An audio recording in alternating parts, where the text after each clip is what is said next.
I think that many people know that job searching is not an easy task, especially nowadays. Not only is it difficult to find a job with good pay and that suits you and is actually hiring, but we're also having to dodge those that are not even real jobs. And I know this may not sound very hopeful, but that's why I'm here to help you today. Welcome back to Find Your Power podcast. I am your host, Avery Jane. And I feel like everyone talks about how to get a job and how to make a resume and how to interview. I mean, I know I have on this podcast, but not enough people, including myself, are talking about how confusing the job search actually is. Because, yeah, maybe you know what job you want, but how do you actually land the job once you know what your power is or what kind of career path you want to go into? Because nowadays there are real jobs, there are fake jobs, there are ghost postings, on like LinkedIn or Indeed.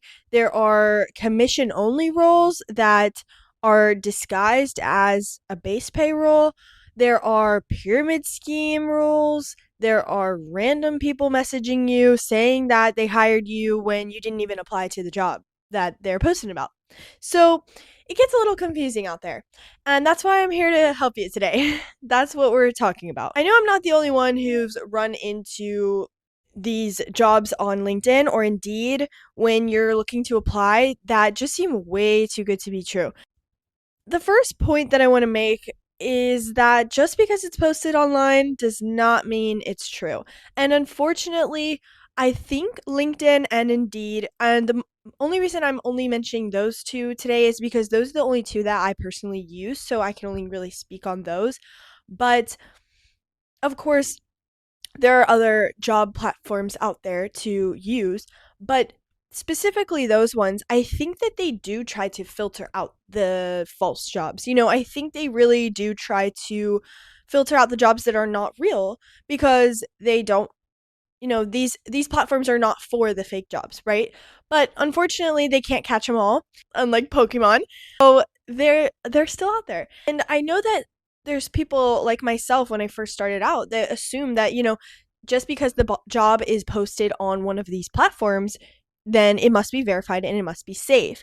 Unfortunately, these job platforms, they are very good tools to use when job searching, but you do still have to, do your own research and check the company and also trust your gut when it comes to jobs. Some tips when looking through these job kind of platforms or websites would be to search. If you find a job that you think looks good on there and you're thinking of applying to this job or company, maybe search the company website directly, see where that leads you. If it looks legit from there, then maybe go from there and try applying. But definitely see if there is a legit website linked with the company that you're looking into. Another one is to look for the job on the company's actual career page. So if you see a listing on LinkedIn, on Indeed, something like that, or maybe even just out on the internet, you see a job posting somewhere else, go to the company's actual careers page and maybe apply through there. I know I've done that. The job that I have right now, in a PT clinic, that is the one I got through applying through the actual company's career page rather than using an outside website, just because I knew specifically about that company and I had seen it in person, like, the real buildings. It was a real authentic job. I just went straight through the website of the company's career page. Another one is to check if the recruiter has a real profile. If someone reaches out to you on Indeed or on LinkedIn and they message you through there, definitely check out the actual profile that hiring manager or whatever they call themselves is sending from. See, how long have they been using this website? Is their profile actually connected to the company that they are talking about, that they're hiring for? Things like that. You can also look up the company name if you find one that looks good that you're interested in, you can also look it up, like Google it with trigger words like scam or reviews or complaints and see what that pops up. And also be cautious if the company has almost no online presence, because I will tell you that all the big companies out there and even the small ones, they have a lot of online presence. That's how people find employees nowadays. They're online most of the time, and if they don't really have much online presence, it probably means that they might not be authentic, because most of the time that's where they're trying to broadcast their company, get more customers, get more employees, all that kind of good stuff. Another main point I want to mention when doing the job search is if you come across a company and you apply and then they're like, "Oh my gosh, we looked at your resume and your application and you're hired. You get to start tomorrow." I would let that be a little red flag. A little red flag. Ding, ding, ding. Little alarm going off on that one. Because, yes, don't get me wrong. You may have an amazing resume, amazing application, and they may look at it and be like, wow, we can't get any better than this. But truly, how many times does that happen? Truly, most of the time, they at least want to interview you, right? They're at least going to want to interview you once, maybe twice. And whether that's online or in person, the interview usually comes first before the hiring. So if they're trying to hire you a little too fast, if they're trying to really jump the gun real quick, I'd say definitely let that be an alarm in your mind and think, yeah, this doesn't really make sense. Because real jobs definitely usually involve some kind of process with the hiring process. So, whether that be, the application, then the interview, then maybe in a second interview, like I said before. And also, they do a lot of times require some kind of references, onboarding paperwork, especially all those good things up in there. But on the other hand, scam job might be like, you're hired after no video call or no phone interview or anything like that. Or they only interview you over text. That's also not very authentic. It might be like, "Oh yeah, we're going to do our interview now. Ask you a few questions. Okay, yeah, you sound good, like you're hired." No, no, no, because that's like, if that was a real company, how do they know that you're not fake? How do they know that you're truly who you say you are? Because if you can text whatever you want. You can say, "I graduated valedictorian from freaking Yale." Like, you could say that and they'd be like, "Sure, yeah, wow, good job." Like, they don't know you, and when you hop on face to face, it's a lot easier to see if the person's lying. So they definitely are likely to either do a Zoom call interview with you if it's online, maybe a phone call. I know for the job that I currently have, well, one of the jobs I currently have, um they did like a phone screening first, so that's like a 10-15 minute phone call, just on the phone, no face or anything, just phone call, regular. And they just kind of ask you questions about yourself. I think that one's really just to make sure like you're legit, you actually want this job if you answer the phone. And yeah, they kind of just like make sure that you are who you say you are, kind of thing. And then they pull you in for an in-person interview. And that's when they decide like, are you really a good fit for the job? So yeah, basically, if it's gonna be over text, if this interview is like, quote unquote, interview is over text, definitely let that raise a red flag for you. Another red flag, maybe if they like pressure you to respond immediately, that's not very professional. So I don't think very many companies are going to do that if they're authentic. If they send you a message asking you, "When's the best time for your interview? We have this time or this time. We would love to pull you in. What would work best for you?" And you maybe don't respond until the next day. And you check back and they're like, "Hello? You still there? You still there? When do you want to interview? Hello?" Yeah, that's weird. That's weird. That's not professional. I'd definitely be like, okay, no. And then also, I think this one tends to be pretty obvious, but of course I have to include it in here because sometimes it goes disguised. Sometimes we don't realize what we're doing until after we've done it. So if they are asking your personal information too quickly, that can definitely be a red flag. Of course, jobs do need a lot of your personal information. They will eventually need your social security a lot of times. They will need information about yourself for tax purposes. The jobs, authentic jobs do need a lot of your personal information, but do not give it out sooner than you need to. And especially not before you've actually gotten hired and found out that this is an authentic job.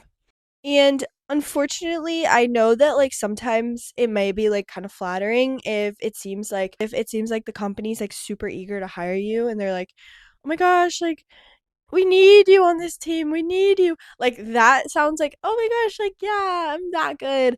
But unfortunately, it's not usually because you're that good. I'm sorry to say, but it's probably more like a red flag.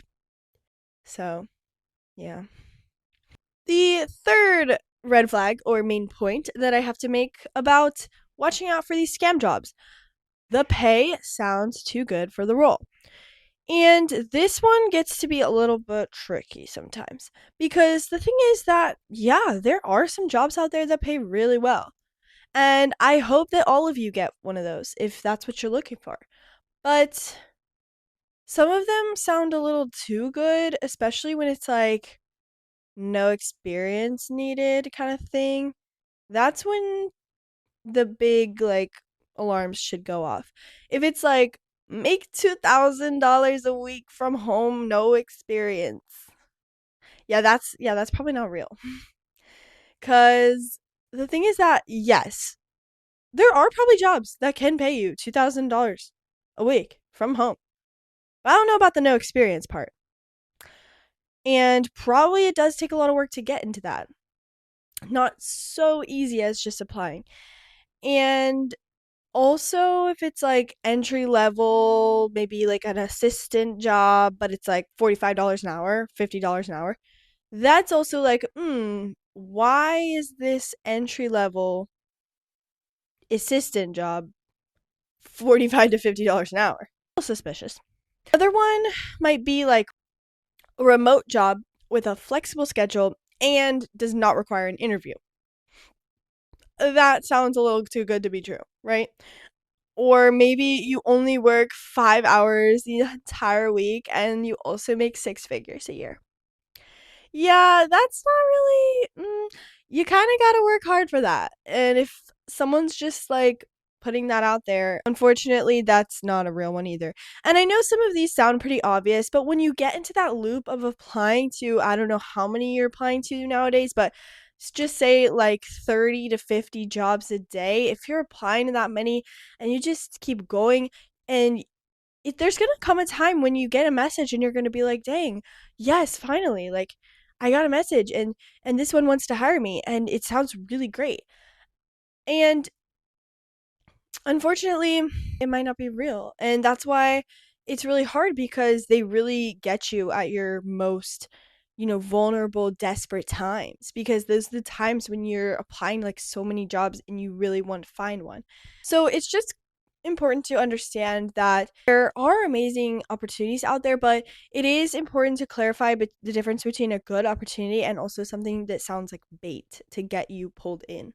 So another red flag, this one also probably is quite obvious, but it's something to watch out for. If they ask you to pay money to them, because a job is supposed to pay you money, you're not supposed to pay the job money. And maybe they'll frame it in a way of like they need you to be trained before being hired and they'll charge you for the training. No, that's not real. You shouldn't need to pay a job for training. If they wanted to train people, they'll train for free. They'll train for free and they're going to be paying you. And also, if they didn't want to have to train, they would just hire experienced people. Other one is like if you need to pay for some kind of like equipment and they just like send you a random link to do that, also not real. Or if you have to maybe pay for like a background check, That just be careful with because, sometimes they do that. I know that some like county or state jobs will have you do background checks and it may cost you. But if you're doing it through like a sketchy website, that's where it's like, wait, no, no, no, that's not right. Usually it is like an in-person thing. They'll have you go in and do like some kind of fingerprinting or blood work if it's like a test for like health reasons, things like that. So just be careful if it's like, oh, we need you to pay for this background check. If it's like authentic, it's probably going to be in person, and definitely don't be afraid to ask more information about it if you are unsure, because I'm sure a lot of times they are going to give you all the information that you ask if it's real, you know. There should be no like starter kits or anything that you need to pay for. That's probably a pyramid scheme. There should be no application fees most of the time. For jobs, that's not really common. For schools, sure. If you're applying to, colleges or master's programs or doctorate programs, there's gonna be application fees. Yeah, that's kind of how it works. But when it comes to applying to jobs, that's not so common. And also, like, if you need to pay for the access to the job portal, that also doesn't really make sense. Okay, so the next main point or red flag to look out for, this one kind of goes back to one that I mentioned earlier, but just prefacing it a little bit more, is if they ask for sensitive information too early.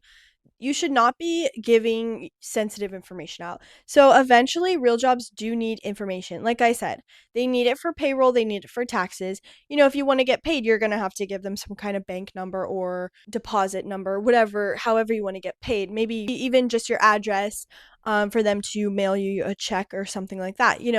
Eventually, you're going to need to give them some kind of information for a real job. But that usually only happens through like an official onboarding process, not just random messages. So if they're messaging you through LinkedIn, through Indeed, through, I don't know, even just an email, if they're asking you for this information through that, saying, oh, we just need to get this information from you before we get started. If you do not know this person, like if you have not met them one on one directly as someone that you trust, do not send it. Just do not send it. Say, take that as a red flag.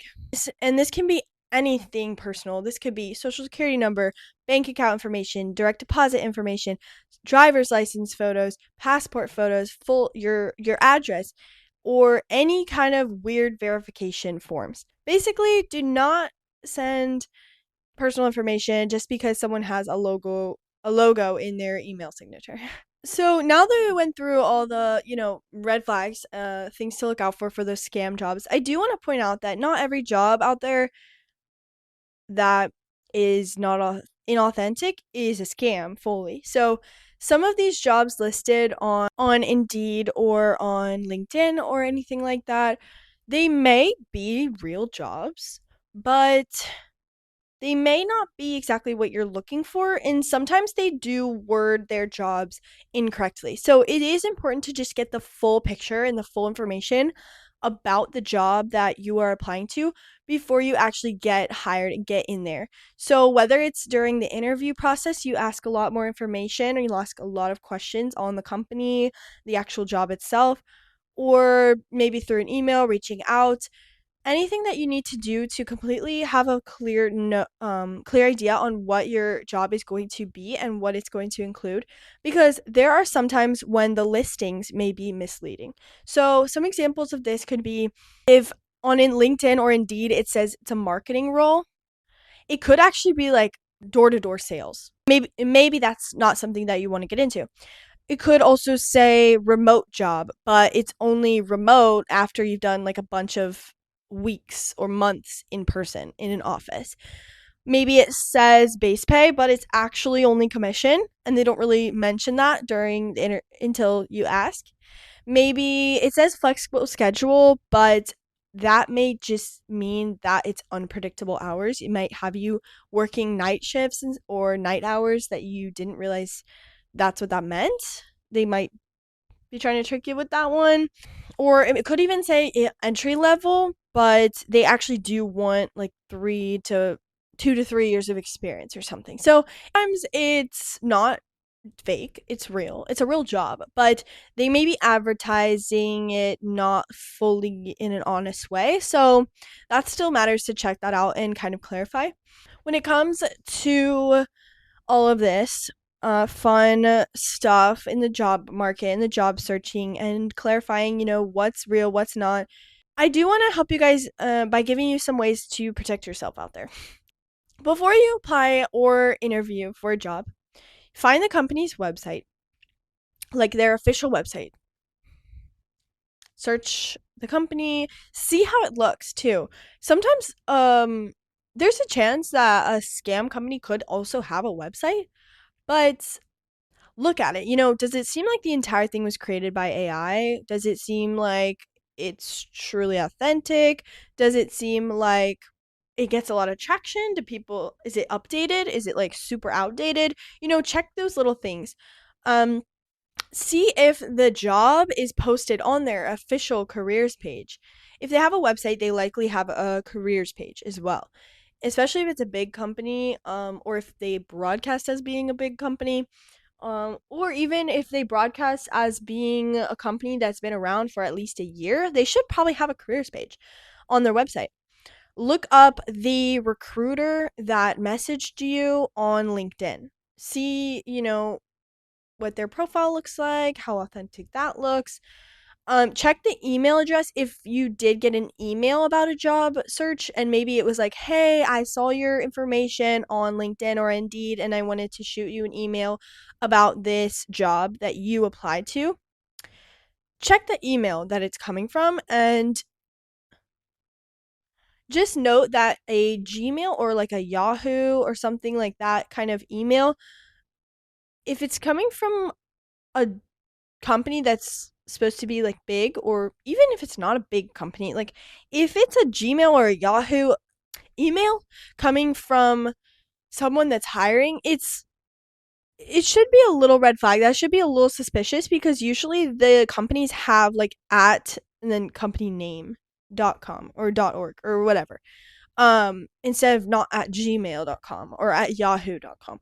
Things like that. So just note that. Read the reviews, of course, but don't base everything on one angry one. If you are looking at a job and there's like two angry reviews, but that's the only bad thing you can find, like, scope it out for yourself. Maybe these people just didn't have a good time, or maybe they were at a different location than the one that you're applying to. You never know. Ask clear questions about the pay, the schedule, the location, the training, and the responsibilities. All of those are very important. If you are not completely clear on any of those, definitely ask them during the interview or prior to the interview or whenever. Never pay money to start a job. That's a very important one. Never send sensitive information before confirming that it's real. And lastly, if you are looking at this job, talk it through with someone that you trust. A lot of times, getting another person's input or opinion on this job that you're looking into can be a really good idea. And sometimes you don't see it when you're, applying to so many jobs every day and you're like getting in this spiral of like, oh my goodness, I just need to find one. But an outside perspective might really help be like, oh yeah, I'm sorry, like that doesn't sound real to me. And it might be something that you didn't even realize before. Starting to wrap up, something that I've learned is that job searching is not just about getting someone to choose you. It's also about choosing what is worth your time and what's actually aligned with your goals, and what also feels legitimate and doesn't trigger this weird gut feeling for you. I think that when you're desperate for a job, it's really easy to ignore these red flags, like I mentioned, and because you just want something to work out. And that's understandable. It's really hard out there. And it's really sad that there are people out there trying to trick you. But desperation can make you vulnerable to opportunities that are either fake or misleading or not what they're promised to be. So just stay safe out there, guys. Use all of this information as you need. Come back to this episode whenever you find a job that's reaching out to you that looks a little fishy. So, if you're in a job search season right now, don't let this scare you, but let it make you more aware. There are real job opportunities out there, and some of them are really good companies, really good opportunities, really good pay, and might be really aligned with you and who you are. And there are people who will definitely see your potential, but you still have to protect yourself. You have to ask questions, and you have to remember that not every opportunity deserves access to your time, your energy, and also your personal information. So, like I said, stay safe out there, guys. I hope the best for you. You guys are in the job search time period right now. Comment below. Let us know where you're at. And then come back to this video when you found a job and let us know that you got one. And we can all be proud of you. Love to hear about if you guys are job searching and if you found a good opportunity that is authentic to you. But that does conclude today's episode. Thank you guys so much for tuning in and listening today. I know this one wasn't quite as uplifting as some of the others, but sometimes we do have to get real here, and I know it's not always the most fun thing to do. Tune in every Thursday to listen or watch on YouTube or Spotify. And also, just for audio only, I'm on Audible, Apple Podcasts, and Amazon Podcasts. Make sure to check out the Instagram or the TikTok at findyourpower_podcast. Like I said, I truly appreciate all of you guys for supporting me. I've been reading all of your comments and I truly love them and appreciate them. And whenever anyone says any little comment, it just lights up my day. And I'm like, wow, people actually watch me. So if you do enjoy the podcast, please rate it 5 stars. And any comments or reviews really helps the podcast grow. If you do watch on the YouTube channel, please subscribe there as well. Follow the podcast on Spotify or Apple or wherever you do stream. If you have a family member or a friend that you think could benefit from this episode or, the whole podcast in general, please send this over to them. It really could help them out and they may thank you later for it. And lastly, if you'd like to be featured for an interview or a conversation on the podcast, please send me an email at the email linked in the podcast description section. I will respond. It might not be right away, but I will get back to you. Thank you guys so much again. And don't forget, we will find your power.